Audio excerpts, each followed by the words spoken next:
네, 안녕하십니까? 한 주간 있었던 다양한 국제금융 소식과 주가에 미친 영향, 그리고 이번 주를 전망해보는 알기 쉬운 주간 국제금융 시간입니다. 지난주에는 4월 금융통화위원회에서 기준금리가 인하될 것이라는 기대가 높았지만 결과적으로 기준금리가 동결됐습니다. 이 때문에 시장에서는 분위기가 참 다양했죠. 네, 기준금리가 예상과는 다르게 동결되자 증권가에서는 충격이라는 표현까지 썼습니다. 정부와 관련 기관의 일관되지 않은 정책 집행을 비판하는 목소리도 컸습니다. 하지만 총액대출 확대 정책이 있고 향후 기준금리 인하 가능성을 부정하지 않았기 때문에 분위기가 그리 나쁘지만은 않습니다. 네, 그리고 이번 주에도 북한 리스크는 계속될 것으로 보입니다. 북한은 개성공단 폐쇄 책임을 남한에 전가시키는 한편 남한의 대화 제의도 거부한 것으로 알려졌습니다. 이 때문에 G8 외무장관 회의에서도 북한을 강력하게 비난한 것으로 알려졌습니다. 지난주 이러한 이슈들이 이번 주 국내 경제에는 어떤 영향을 미칠지 이어서 BS투자증권 이도원 상무로부터 지난주와 이번 주 국제금융 환경 변화에 대해 들어보겠습니다.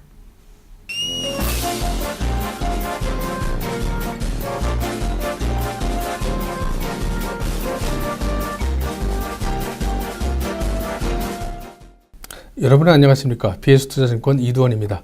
지난주 주식시장은 북한 핵 리스크는 조금 완화되었지만은 그것보다 더 강력한 실적 악화가 자리를 잡았습니다. 2주 연속 주가가 좀 떨어지는 그런 부진한 모습을 좀 보였습니다. 특히 건설주의 실적 악화는 전체적인 시장을 좀 암울하게 끌고 가는 그런 모습도 보였었습니다. 북핵 리스크는 분명히 지지난주보다는 좀 감소한 모습을 지난주에 나타냈습니다. 주 중반부터 우리나라 정부는 대화 제스처를 펼쳤고 또 미국도 주말에 일본, 중국, 우리나라 차례로 방문하면서 남북 간의 충돌은 조금 완화되는 이런 모습을 좀 보였습니다. 현재 북한은 대화를 거부한 상태로서 북핵 리스크는 잠복된 악재로서 자리를 매김하고 있다고 보여집니다. 미국의 지난주에 그 FOMC 회의록이 공개가 됐었죠. QE 종료 의견이 그 이전보다는 좀 늘어난 그런 특징을 보이고 있습니다.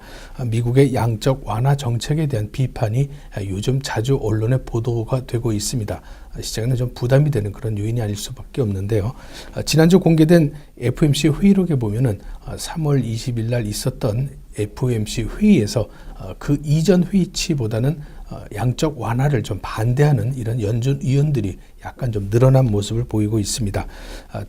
다행히도 이런 양적 완화를 좀 반대하는 의견이 제시된 것은 4월 5일 날 발표되는 고용 완화 악화보다는 더 일찍 회의가 있었기 때문에 실질적으로 주식시장에는 악재가 되지는 않았습니다.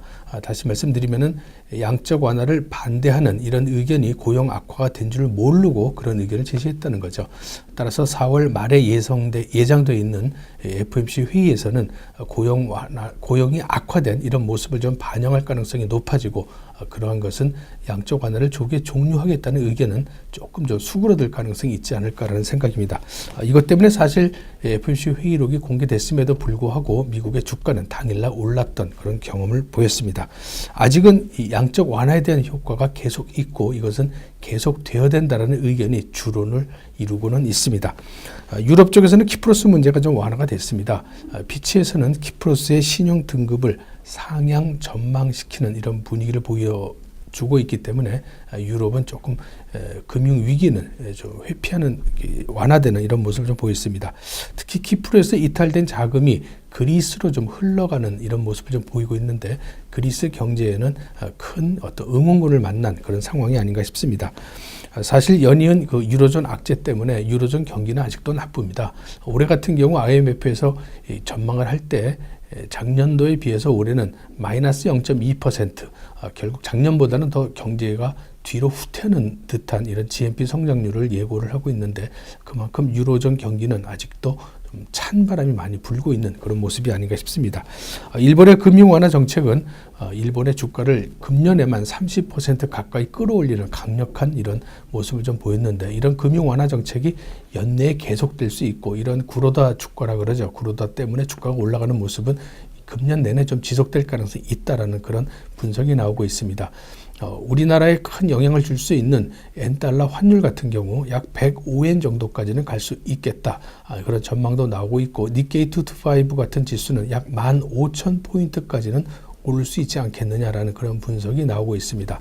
다만 일본 정부에서 추진하고 있는 2년 내에 인플레이션 2% 달성은 목표가 달성될 가능성이 좀 많지는 않다라는 그런 의견이 많습니다.